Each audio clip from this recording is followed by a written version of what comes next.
Well, good morning and welcome, or whatever time zone you're in, welcome.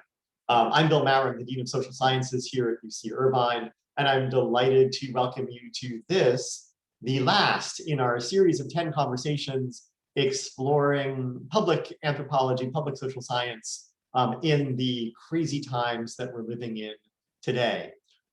Today, we are joined by Noel Stout, who will be introduced in just a minute by my colleague Taylor Nelms, for this, our 10th conversation.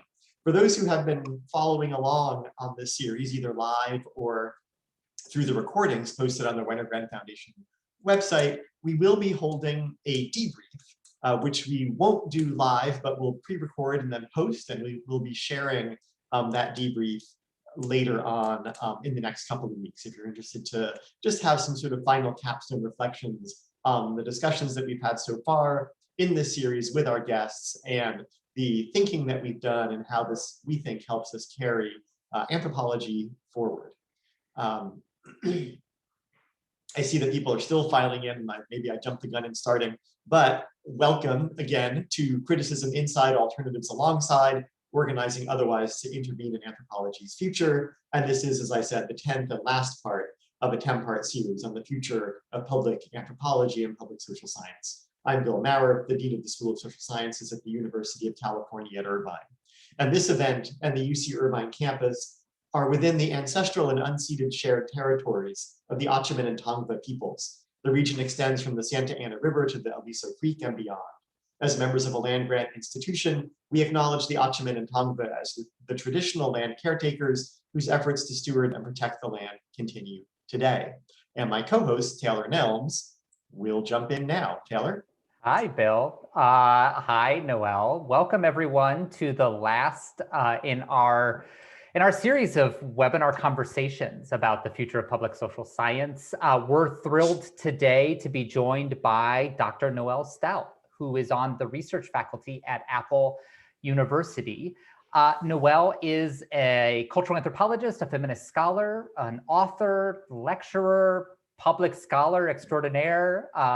Her most recent book is called Dispossessed: How Predatory Bureaucracy Foreclosed on the American Middle Class.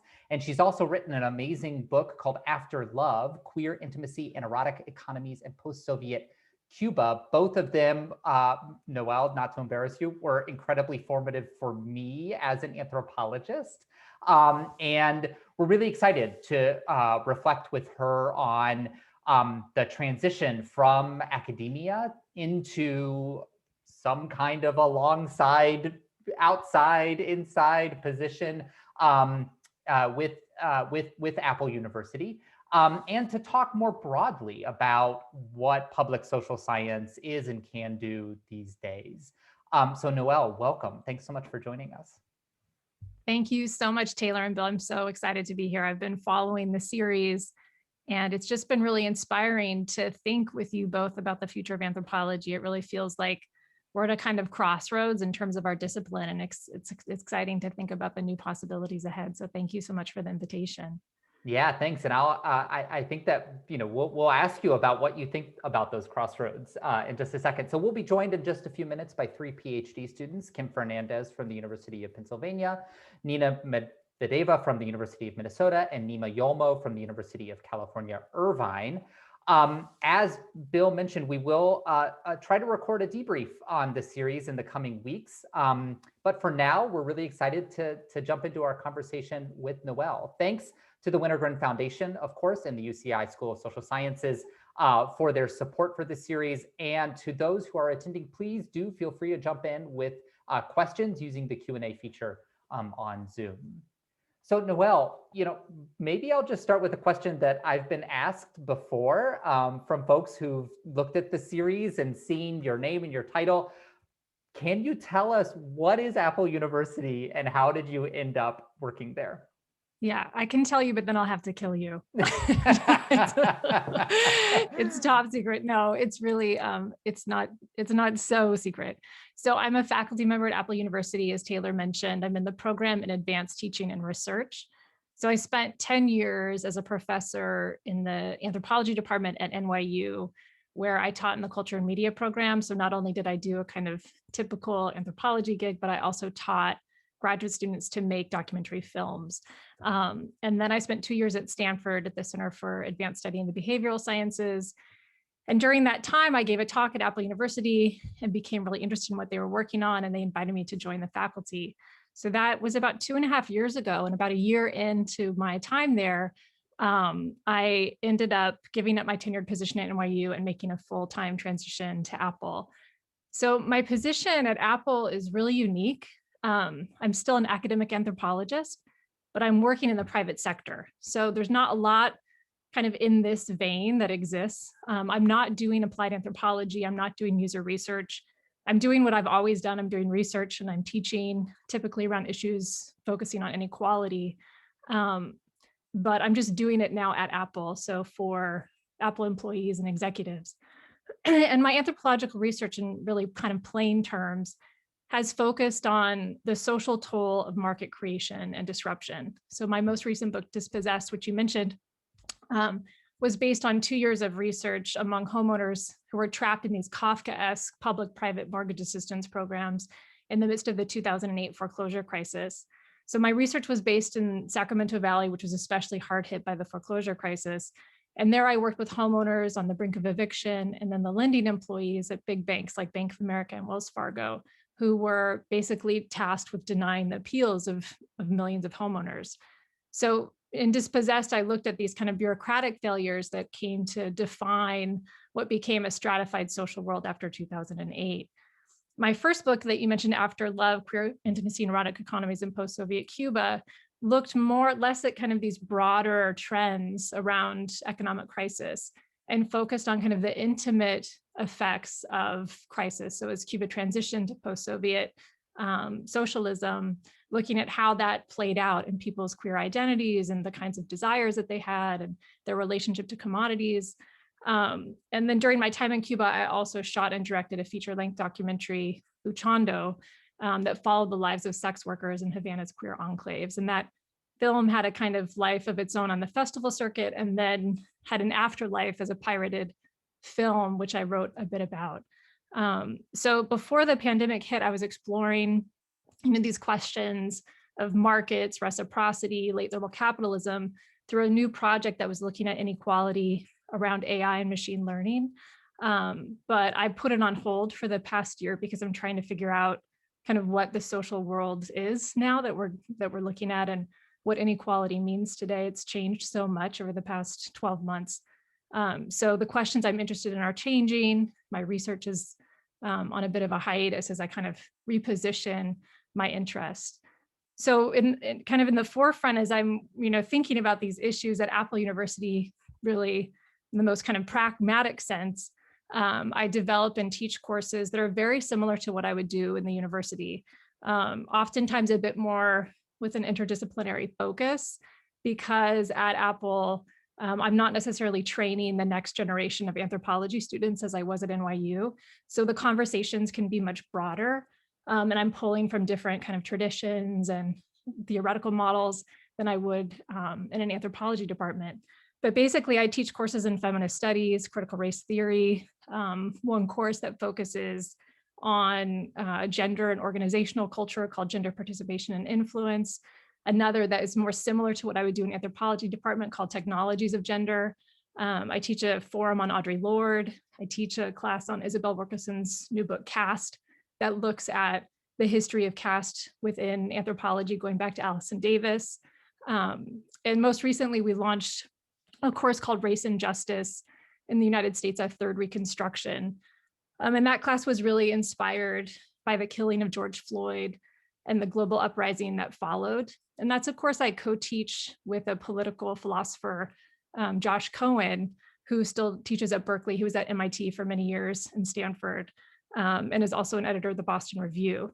And so he and I launched this course to think about, is this moment, could it qualify as a third Reconstruction? And so Reconstruction is a major upheaval in society. The first Reconstruction coming after the Civil War. Second Reconstruction is the Civil Rights Movement.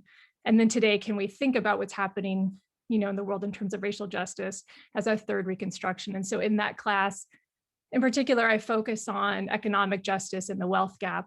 And we do some really great exercises around redlining and focus on property.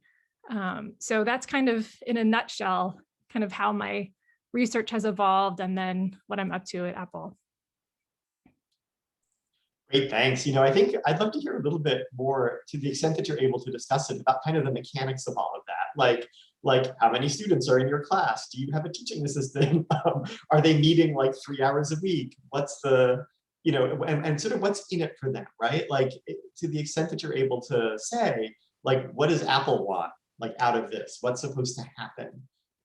And the other question I wanted to ask you is, in terms of your own assessment, like how are you assessed? How does Apple say, Noelle did a good job and here is a raise, right? What are the metrics by which your performance is evaluated?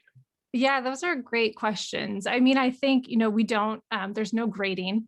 So that's like a big plus from our perspective. And I think it's a different, the evaluation is a bit different because we're not training students in the same way that that I did at NYU. And I think that the program that I'm in particular, it's really about helping people think deeply about the world that Apple acts in and on. So it's not, while there are courses and programs that focus more on Apple, we're really brought in to kind of help people think broadly and deeply about major social issues and questions, about democracy, about equality, about really big topics, and then sometimes to help them make the connections, but oftentimes not. I mean, it's really similar to what you would find in a university. And in terms of evaluation, I think, it's a bit different. It's more amorphous. There's not there's no evaluation structure that, determines our salary or anything like that. It's not like we're not doing like piecework so much. But there's no like publish or perish, or, you published X articles and that's great. Nothing, just. Yeah, that's right. Yeah, there's not a kind of like tenure process or a promotion process that's linked to levels of associate professor, full professor. Although our work outside of Apple is supported and valued, but it's not necessarily fundamental to our promotion status. Yeah. And Noelle, maybe you could reflect a little bit for us on the transition moment from NYU to Apple. What was that like for you? What were some of the commonalities, some of the real differences? I know that you did it in pieces, or in phases, I should say, right? So maybe you can talk a little bit about that transition process. Sure, Taylor, thanks. Yeah, I mean, and I would have to say Mary Gray was a huge help in kind of managing and navigating this because she'd been through something similar. So I was at the Center for Advanced Study in Behavioral Sciences. I was finishing, which is at Stanford. I was finishing Dispossessed. I had just received tenure the year before. And while I was at CASBS, I became involved in this project where we were helping to bring together social scientists who and technologists who were developing grant applications for this multi-million-dollar grant to develop some kind of AI technology that would address major social problems. And I was so fascinated by how open the technologists were to receiving kind of this information from social scientists. I mean, they were really hungry. They had certain kind of assumptions about the world, and they were trying to develop solutions or make interventions. And there was this real openness to receiving what social scientists had to offer. And part of the idea was, so many of us as social scientists end up kind of studying the downstream effects or the consequences of so much of this technology or policy decisions or whatever it might be, and to see what would happen if we brought those relationships into play earlier. So if we could have some influence from the inception period, right, rather than just kind of downstream effects. And so I was working on this project, and I became more and more interested in this process of kind of putting people into conversation.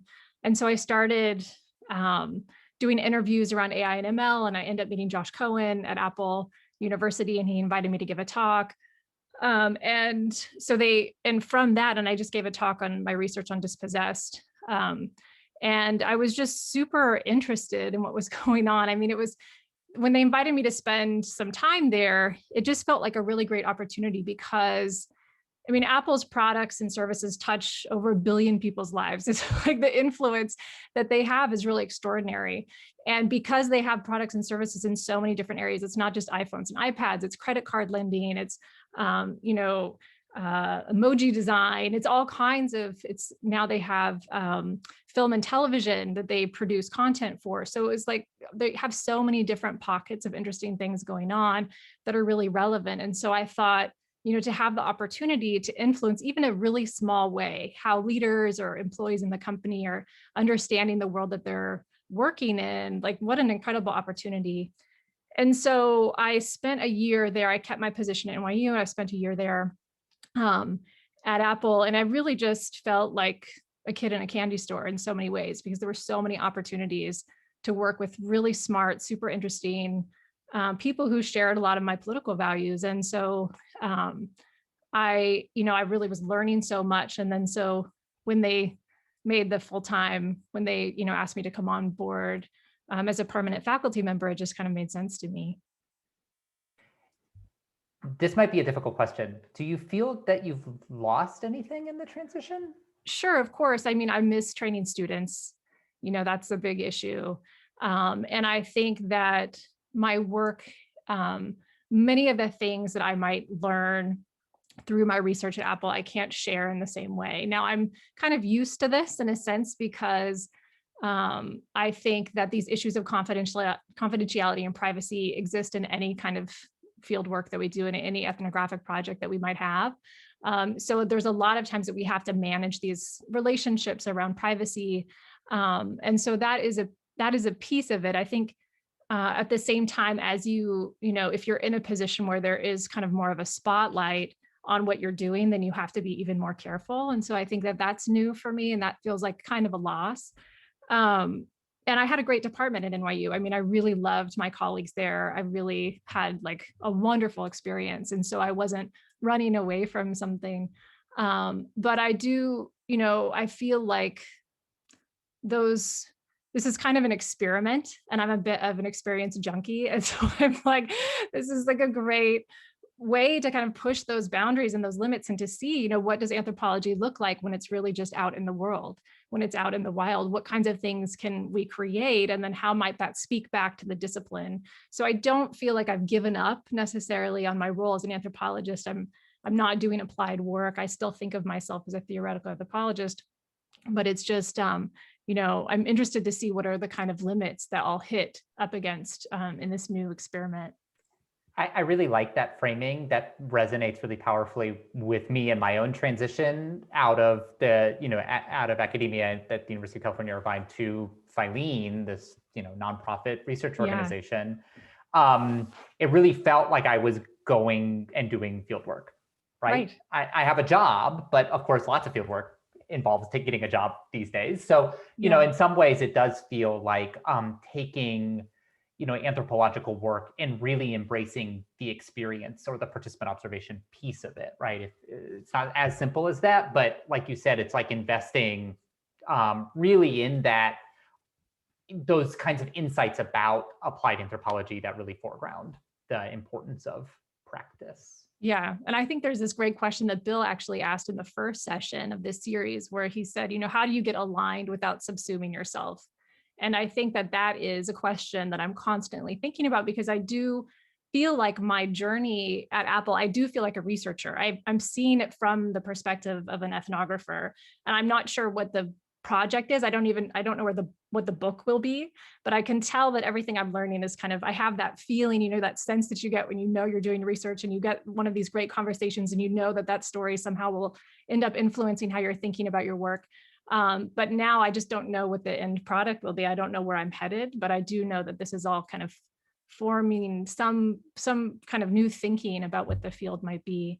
And it's not easy. I think also through the transition, I think I lost some credibility with some colleagues, and that's like a difficult transition also, because there is I think a kind of limited understanding of how anthropology can exist in the world outside of the university.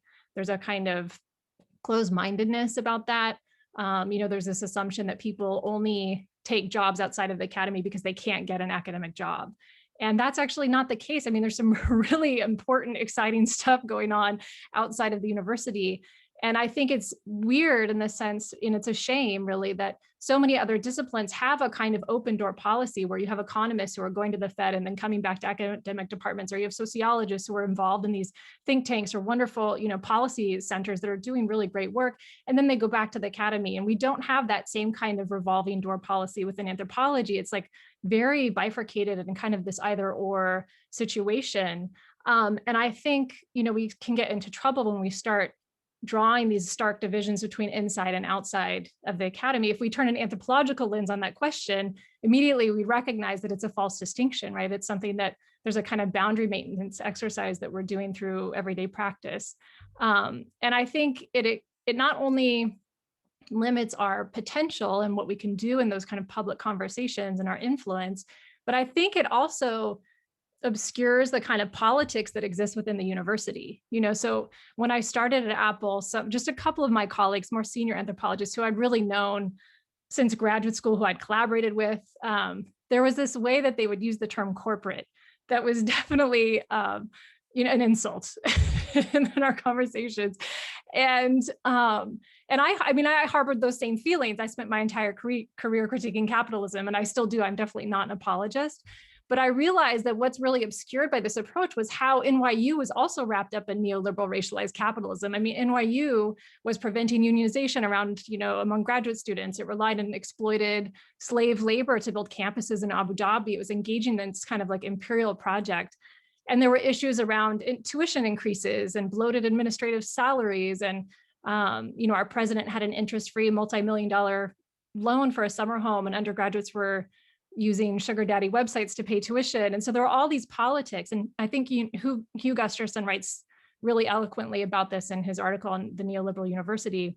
But this narrative that I was leaving a kind of anti-capitalist academic utopia for this greed-driven corporate world, I think erases how universities are completely riddled with these same, politics and economics and some of these issues. And I think it's important that we kind of keep those things in tension when we're thinking about the choices that people are making and our different opportunities that we might have to influence either in the university or outside of it.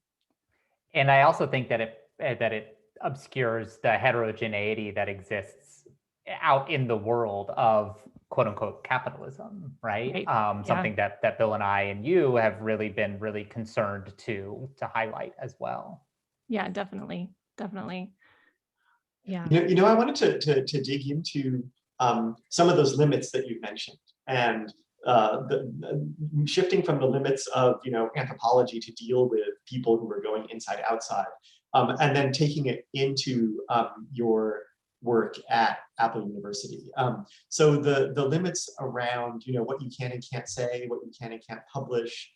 We spoke earlier offline about, well, everything's online, but you know what I mean, about like non-disclosure agreements and sort of what they are and what they do. And I wonder if you could just sort of share a little bit about that process and experience with us. Sure. Yeah. So, I mean, I think a simple way to think about it is just that, what I learn about Apple really is for Apple, not for the anthropological community. That's kind of how I've come to understand it. And then I'm free and welcome and encouraged to have any kind of research project or commitments kind of outside of that realm. I think that I think there's kind of more of a buildup around these non-disclosure agreements. Because like with any notion of secrecy or what's taboo, as we know as anthropologists, it creates a kind of energy around it where, in fact, the things that I can't tell you, you wouldn't care about. I mean, they're like kind of boring, and it's really more a concern about tech competitors and the kind of world that Apple exists in, which is one that anthropologists really don't care much about. And so I think that there's a lot of emphasis maybe on that, but then of course, not to be coy about it, there's also real implications. I did a project with Fannie Mae, and I signed an NDA there around some mortgage research.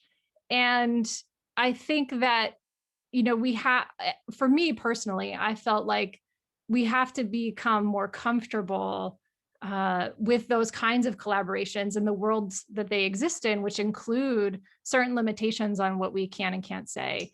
That's really no different than, when I was making Luchando, when I was making that film, my collaborators in that film said, we don't want this film to circulate in Cuba. And so because they were doing illegal activity, and Cuba has a heavy, policing state, especially at the time, around issues of prostitution. And so I agreed, and we really came together to come up with a list of different places we could show the film, and I wouldn't sell it. And even though we had some buyers who were interested, I wouldn't sell it because it would kind of break this contract that I'd made with the collaborators.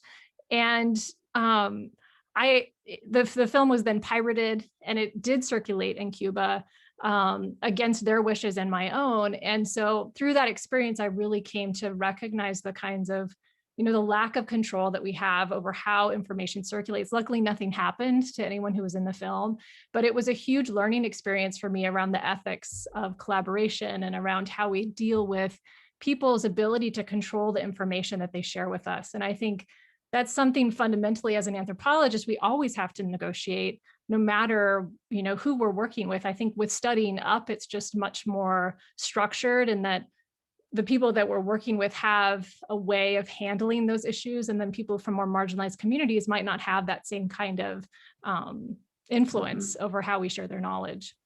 Yeah, I think it's a fascinating problem, and one that I wish more anthropologists would think about. Too often when an anthropologist or a social scientist is asked to sign an NDA, it's framed as, oh, I can't do X, Y, and Z.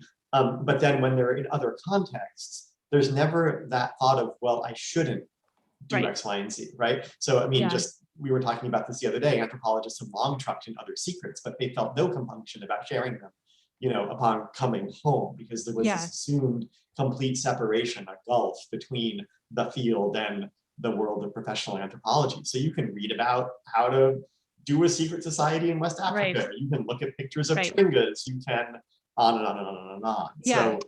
So, for me, the kind of NDA really poses, instead of seeing it as a limit, I like to think of it as an ethical challenge back to anthropology.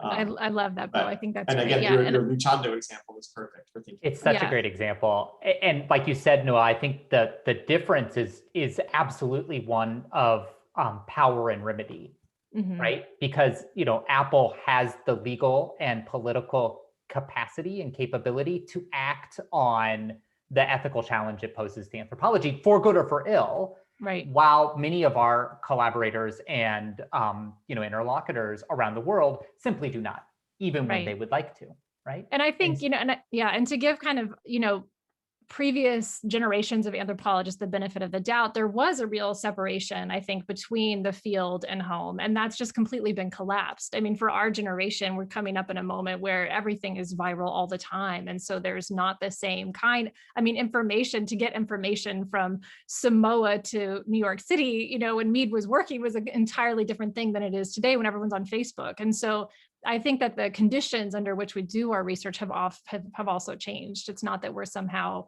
kind of more ethical or more enlightened. I think it's just also a different world that we face. Maybe we're slightly more enlightened. Noelle, maybe I can ask you to reflect a little bit more on this kind of inside-outside question. And in particular, I'm interested, Apple aside, what do you hope to do with this experience? In other words, I think that throughout this series, we've been thinking hard about what does it mean to quote unquote have impact, right? Mm-hmm. And early on, Bill and I had a conversation, I think it was in the very first video, about, about the idea of kind of the theory of change for anthropology that doesn't get befuddled around this question of what does it mean for anthropologists to have relevance in the public sphere or something, right? Mm-hmm. But actually takes that as a research question to reflect on. And so I wonder if you might talk a little bit about how do you hope your experience is an intervention, and what kinds of outcomes are you thinking about, even if you're not necessarily strategizing in that really, kind of vulgar way. Yeah, no, I love that question, Taylor. I think what I really like about this series is that I think a lot of these questions are questions that we're constantly reflecting on. And I know you're probably having this experience too, Taylor, where it's like in the back of your mind, you're having these kind of reflexive moments, but you don't really have a chance to really pull them together in a kind of analysis. So I really appreciate the opportunity to think about this. And I don't know that I'm completely settled on what this will mean. But I have realized I've had some kind of moments of realization through this process. And I would say, I'm a feminist anthropologist, a visual anthropologist, and both of those kinds of anthropology require having multiple conversations with different audiences. And I came into anthropology as an activist. I'd been a community organizer. Many of us, I realize, who are really in this kind of public anthropology sphere have a background in activism. And so for me, I trained in anthropology as an undergraduate at Stanford. And I think, Bill, you probably had been there just a few years before I was there as an undergrad. I think you finished your PhD. And I don't know if you had the same experience, but when I arrived, it really was feminist anthropology. I mean, but I didn't know that. I thought that was just mainstream anthropology. It turned out to be very like culturally studies inflected and really, I mean, I worked with Sylvia Nagisako and Jane Collier, and I thought that was just mainstream anthropology. So I didn't know until I arrived at Harvard for grad school that what I had learned was actually a critique of anthropology, not actually anthropology itself. And it was a very rude cultural awakening. I remember I was at a mixer that first week of grad school. You have all those very awkward mixers with the new students. And I was there, and Mary Steedley, who later became my advisor, who's since passed, came up to me and said, "Oh, are you interested in studying women?" And I thought, what year is this? Like, aren't we deconstructing the category of women? And she was like, "No, if you're interested in studying women, you have to say it, because it's like radical." And I was like, it was like, we're not in Kansas anymore. It was like this moment where I was just so nervous about the future of my career. But I think that, there are these kind of pockets of anthropology and ways that we get trained. And what I thought was anthropology was always about translating the kind of work that we do and the research that we do for a wider audience in order to make some kind of difference, in order to make some kind of social change. So that was and I still believe that is what the field does. I think that there are so many ways that we, question the notion of expertise, that we put people in conversation who would normally not have the opportunity to talk to one another, that we have this incredible ability in terms of our epistemology to take what happens in the world, on the street, on the ground, and to use that to speak back to our theoretical models. And that kind of back and forth is so revolutionary if you think about how other social scientific disciplines work, where it's very top down, right? So there's this sense that we can get to the edge of something. We have this theory and we're in the field and we're thinking about it, and it doesn't fit people's lives. And then we use people's lives to speak back to that theory. And that process, I think, is so important and so revolutionary. So for me, I think that what I see as anthropology is always public. It's always about being engaged. It's always about creating some kind of change. It's always about speaking truth to power in one way or another. I think one limitation, of our current model of anthropology is that we're speaking a lot of truth, but we're really not speaking that truth to any power. We're just kind of speaking it to one another. And there's a lot of inside baseball, right? There's a lot of just talking to experts about our own expertise, rather than trying to open and broaden that conversation to other people who are making really important decisions or who are hungry for the kind of knowledge that we can bring. It reminds me of, I attended, there's this Boulder Summer Conference for Consumer Finance. I don't know if you guys have been, but I went, and the first year I had just met Katie Porter through Bill, and she was there. She was the California mortgage monitor at the time, she'd been an incredible help on my project. And we were at this conference, and it was a bunch of social scientists. I was the only anthropologist, a ton of policymakers. And someone was doing a presentation, really bright, nice, young scholar, was doing a presentation on why people don't make their payments. It was around some kind of debt product.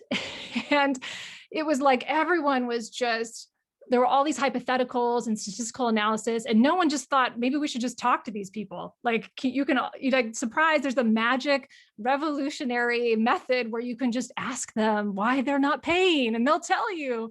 And so there, I think there's a real need for what we have to offer in terms of our methodology, participant observation, storytelling.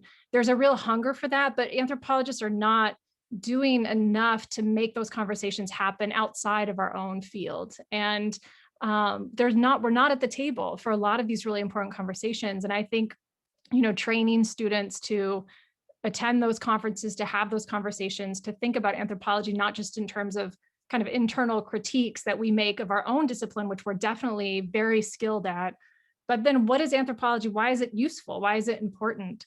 And kind of, promoting what we do in a way that gets us a seat at the table. And then when we're there, we have to figure out, what we're going to say, which is like a whole other piece of the puzzle, because I think, Mary Gray and I have talked about this a lot. You kind of get access and suddenly you're in this situation. And Taylor, I'm sure you've also had this experience where people are like, okay, great. Yeah, that's an important critique. And what should we do? And you're like, just give me a couple of weeks. Let me talk to some people and I'll get back to you, because we're not trained to think in those ways. We're really trained we're incredibly skilled at criticism, at critique, at our own discipline, at other, it's like we can critique anything in brilliant ways, really creative, innovative ways, but we are not very good at thinking about potential strategies for addressing the issues that we're identifying. And so I think that would be, for me, a kind of something that I hope will come out of this experience, is to get that kind of practice and that kind of orientation toward having conversations about strategies. I don't want to say solutions, because I think there's a kind of solutionist approach that I really have a problem with, but and then sharing that with other anthropology students who want to also make those kinds of public interventions. Yeah, that's great. And I love the point about not strategies, not solutions. Like, we've been talking a lot about interventions, not solutions, yes, right? Or yes. intervention instead of critique, because the conversations are kind of ongoing and there are kind of flows all around you. And so, the most that I can hope for in a realistic and maybe a little humble, kind of perspective, at least, for me here at Filene, is to kind of intervene and kind of redirect some of those flows, right? Yes. So, and it can be such a tiny little thing. Taylor, I'm thinking back to the way that a thing that you and I did ended up in a World Bank report, where there was just one sentence that said, and some people think, and it cited us, that maybe there should be enhanced public investment in, these infrastructures, and that these things are a public good. And like, that's kind of how that report ended. And it was just that with a footnote, but it's like, yes, hooray. Like, that's amazing. Someone talking about. And that's so incredible. I don't want to necessarily claim, we were not, there's no causal link here, right? But we were part of a conversation 10 years ago, Bill, about the importance of public access and use of, and even potentially ownership over, the infrastructures through which value circulates. In other words, payments. Yeah. And now we have a proposal on the table in Congress for postal banking. Now we have major conversations about what it means for, especially if you think about like the distribution of aid payments, what would it mean for people to have public accounts and public access to the movement of money into and out of those accounts, right? That was not us, but we were a part of that conversation very early on in a way that really shaped what I thought was possible for anthropology, right, in the public sphere. I think take a little credit. It's funny though. It's funny in those moments, we hardly ever. My experience is I hardly ever get identified as an anthropologist. Then, yes, right, yes. Like, people come up, like, so at the Bundesbank, right? I gave a keynote on this stuff, and afterwards they're like, so, like, what, where did you get your degree? And I was like, well, Stanford and whatever. Like, oh, and they start listing names of people on the economics faculty. Right. Yeah. And I'm like, no, that's not me. Or people identify me as a cultural economist, like not in the Journal of Cultural Economy sense, but in the, it's econ, but there's like culture. That's what it is. Yeah. We're totally missing. I think it's really, and it's not, part of it is our fault. I realize I'm in so many of these conversations where, you have someone from the World Bank, and then you have someone who was, part of Obama's administration, and then you have an economist, and then there's me, and, and this isn't at Apple, this is like out in the world. And I think that part of the problem is, I even struggled with this once I was outside of this anthropological context, when I was no longer in an anthropology department, I really struggled with figuring out what it was that I had to offer. I mean, it's like people think that anthropologists just do culture. Well, we don't really do that anymore. So what is it that I have to provide? If you think about, sometimes I would think about this kind of joke format. It's like if you have an anthropologist, economist, and sociologist, and they all walk into a bar, like what's the anthropologist punchline? What is it that we do that's so unique that people want us? They want our perspective for a particular reason. And it's not just, it's not just qualitative research, because sociologists also do that. And so, but there is, I think, a way where our method is so unique and so important, and that it really provides a certain kind of context that's so often missing from so many of these conversations. And that context, which feels obvious to us because we're kind of swimming in it and this is all we think about and talk about. But it's so often, they think about kind of individuals in a certain way that are completely removed from history, from social context, from reciprocity, from relationships, and that we add that back in. And I think that for me, that's really, but I think it's important to kind of train students to think about not just how their work is influencing the field or the mark they're making on the field of anthropology, but then how that helps to broaden a conversation that's happening out in the world.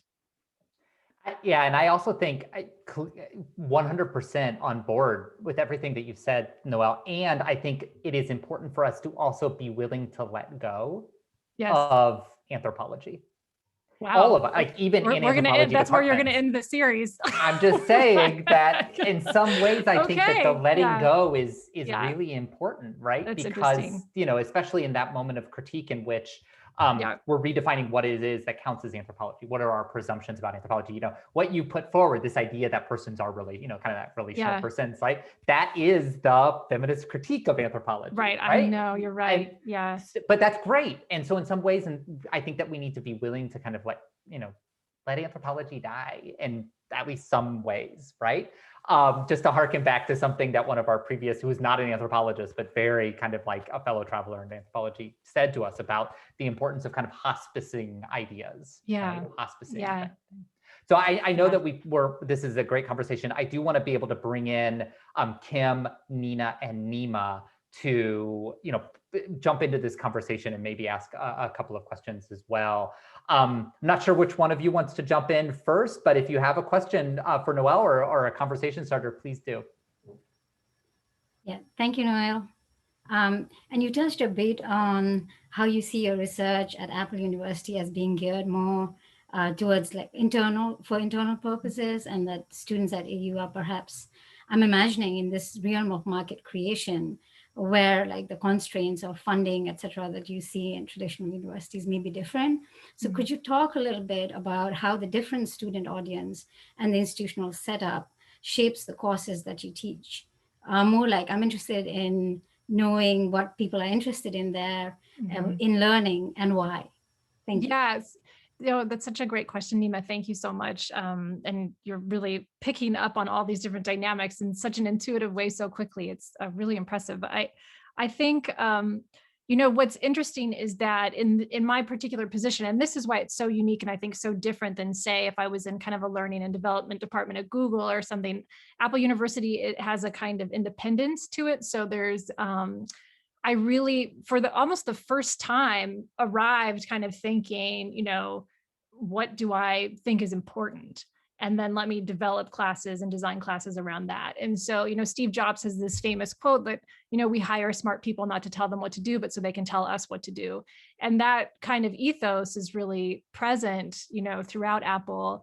And I think, so that, whereas when I was in a department, you would get kind of an assignment, you teach intro, they need to cover this graduate seminar. I would teach my documentary film production class, which was a year-long seminar. And there wasn't that, there's not a kind of assignment in that same sense. It's more like, what issue do I feel like is really pressing at this particular moment? Where can we have some really rich conversations? And then I just, develop courses around that. And when I had that space to kind of think about it, what came out was primarily feminist studies courses, critical race theory, kind of thinking about revisiting some issues around intersectionality with the Audre Lorde work, and thinking about what might help people to think about the issues that we're facing in the world. So it's a weird answer because it's so, I think, particular to my orientation, where I, this amazing opportunity. And so it's not really like a very top-down process. Thank you. Sure. Yeah, thank you, Noelle. I'm trying to figure out how to ask this question without being a jerk, which is like always a challenge. Be a jerk. No, jerk away. Well, okay, so the reason why I don't want to be a jerk is because Mary Gray always talks to me about just like not thinking about the university as exceptional. Like, so Yes. holding both the university and the corporate sort of university, I guess, in the same space, what are some of the different constraints on what not only like you can say, but also on what you can do in these two spaces? So I can, I don't know, critique a university's research projects or investments in like, I don't know, gentrification, for example, but an Apple's like contract with, like, let's say a government institution to like better deportations or something like that, like a database product. Like I imagine that the constraints on that are a little bit like riskier, like that there's more at cost in making those sort of critiques. So I guess what I'm asking is, what are the constraints on what can be said and done, and how have those changed across institutions? And then also just, I guess this broader question of like, how do you feel secure in your position as an academic at Apple compared to like as someone who is tenured at NYU, and how do you navigate that shift? Yeah, those are great questions. There's no hint of jerk in either of those questions. I think they're really important. To start with the last question, which is easier. I mean, of course, not having tenure there's a difference. It's like, I think whether or not tenure offers the kind of protection that we imagine it to, just having that be the goal of your entire life from the time that I was an undergraduate all the way through. And then it's kind of like I have this safety finally after all of these years. And then I spend a year with tenure and then I say, okay, I'm going to let it go and go to something else. In a way, I felt like I had graduated, like I went all the way through and that's as far as you can go. And then I had finished and now I'm going to go get a real job. Part of it did feel that way. So yeah, of course, there's more vulnerability without tenure, but then I think about like Cornel West or someone who gave up tenure at Harvard now can't get it back. And so the idea that tenure is somehow, fair, or we've seen so many colleagues who are just brilliant, who do really important work, but who are political or who have certain engagements, and then they really struggle to get tenure or to keep tenure at their universities. It's, a bit of this kind of a fool's gold in a way. And that's, of course, coming from a very privileged position where I had a full-time faculty position. I realized that that's not the case for many who are, struggling with adjunct positions and that kind of thing. So this is a very kind of privileged position to speak from. And then on the other issue of kind of where the limits of critique are, to be frank, I am very curious about that. And I haven't hit up against those limits yet. So I think in some ways, I'm lucky because, Apple's business model is different than some other tech companies like Google or Facebook. So they're really big on privacy. And that's like a big push of theirs, is privacy is a human right. And really, they really kind of stand apart from other tech companies in that way. And so some issues, for instance, I was asked to participate in this project at Facebook years ago, where it was like helping them to develop some kind of fact-checking infrastructure for places where they don't have that, where there were issues of political violence. And that for me, there was a lot of kind of ethical, I didn't do the work, and it just felt like, big tech is not all the same. There are a lot of different relationships that people have to these issues. And so Apple is kind of doing something different than Google or Facebook might be. Not to say that it's not, it's the richest corporation in the world. Of course, there's a lot of room for criticism. But on some of these fundamental issues, I think realizing those differences has been kind of enlightening for me. Thank you. Sure. Noel, if you don't mind, I just wanted to get to Ian's question in the chat as a way to kind of bring us towards the end of this, which is, to what extent do you feel like Apple University is the next wave in the corporatization of the university, or the logical next step in a relationship between academia and the corporate world? Yeah, that's a great question.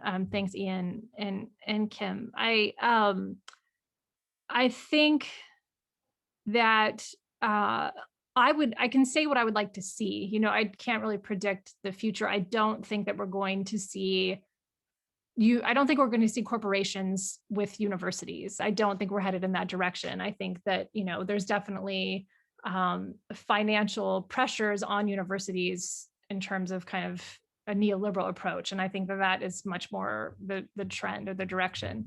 But you know, I would say for anthropology, I can answer that question. And I would say what I would like to see more of is for people who are working in these contexts to continue to speak back to anthropology.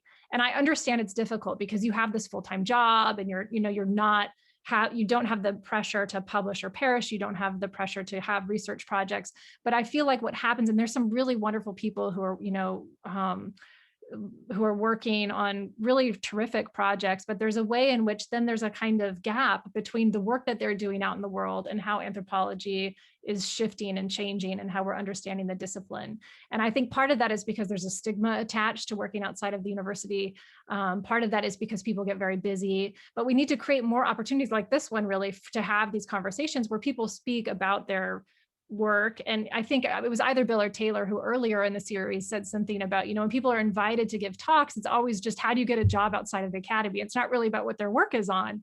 And so we need to develop a kind of space or orientation to let people have those conversations, to kind of speak back how the field is developing from those insights, rather than just see it, okay, someone's doing applied research, they're no longer really part of our community. Noelle, maybe I have a couple of kind of follow-up questions. One is, if you were to think with academic anthropologists, university, academics within the university, anthropologists within the university, in rethinking professional training, for example, what would you do? How would you advise them? Because you made a comment earlier on about how at Apple University, you're not teaching future anthropologists or students in anthropology. One might argue, not to be too snarky, that that's true in the university setting too, whether we recognize it or not, right? Yeah. So I wonder if you might talk a little bit about that kind of professional training piece, and what would you do in terms of curricular design, in terms of training? Yeah, I mean, I think about, this great grad seminar that Emily Martin, who was, one of my close friends and colleagues and just heroes, taught at NYU, which was on public anthropology. And she would have editors from the New Yorker come and talk about writing articles. And there was just kind of this, and she, founded Anthropology Now, which is this incredible journal. I encourage all of you to submit, where we have to kind of it's peer reviewed, but you translate your research for a wider public audience, and getting that kind of practice, I think, is so important. So just really basic things, but I would say 4 main things, some of which I've already mentioned, but develop our capacity to offer suggestions and strategies, to think about and train in conversations around policy, to understand that world, to think more critically about the fields that we're drawing on. So say you're doing an infrastructure project and you want to have some influence on environmental justice. Maybe ontology is a great tool for you to think about what you're doing, but that's not going to be the most useful kind of theoretical foundation to have those conversations with other people. So to think really strategically about the kinds of other disciplines we're drawing on. As we get closer and closer to literary studies, the less relevance we have for some of these conversations, and just be aware of that there'll have to be some translation happening. Recognize what is inside baseball, that we're really fascinated by our own field and our own kind of self-criticism, but nobody else cares. That's like, they don't care whether or not we think we're a neo-colonial enterprise. Like, that's not interesting to them. What they want to know is, can we help them in what they're trying to get done? And then, be able to articulate what's distinct about anthropology, which I mentioned before. What's the kind of perspective that we bring that's different from economics, is different from sociology, and what is it that we can offer once we're at the table? I would say to think about those 4 questions as part of the training, rather than as something that we have to do as an extracurricular once we're out in the field, or once we're trying to publish that first book, or once we're get that NPR interview to talk about our research, but to really build that into the foundation of how we understand what we're working on. That's really helpful. One thing that I've thought a lot about, I'd be curious to hear, not just Noelle, your thoughts, but the whole group, as we've been talking throughout this whole series, we've also been talking about not just what we say as public scholars, but what we do, right? So thinking about building stuff, infrastructures, systems, but especially institutions and organizations and networks. And I wonder, this is like a wild thing, right? But if you were to imagine, right, the alternative, I don't know if the alternative is the right word, the alternative anthropological institution that's not, the private sector, university, Apple University, and it's not the, University of California, what would it look like, right? Like what kind of laboratory, what kind of organization, what kind of, I hate the word think tank, what kind of think tank, right, would there be for a social, a publicly oriented social science organization that's not just invested in translating, which I think is incredibly important. That's a lot of what I do. Yes. I know that that's a lot of what Mary Gray does. I know that that's a lot of what you do, and Bill too, but is actually doing. Right. What would it do and what would it look like?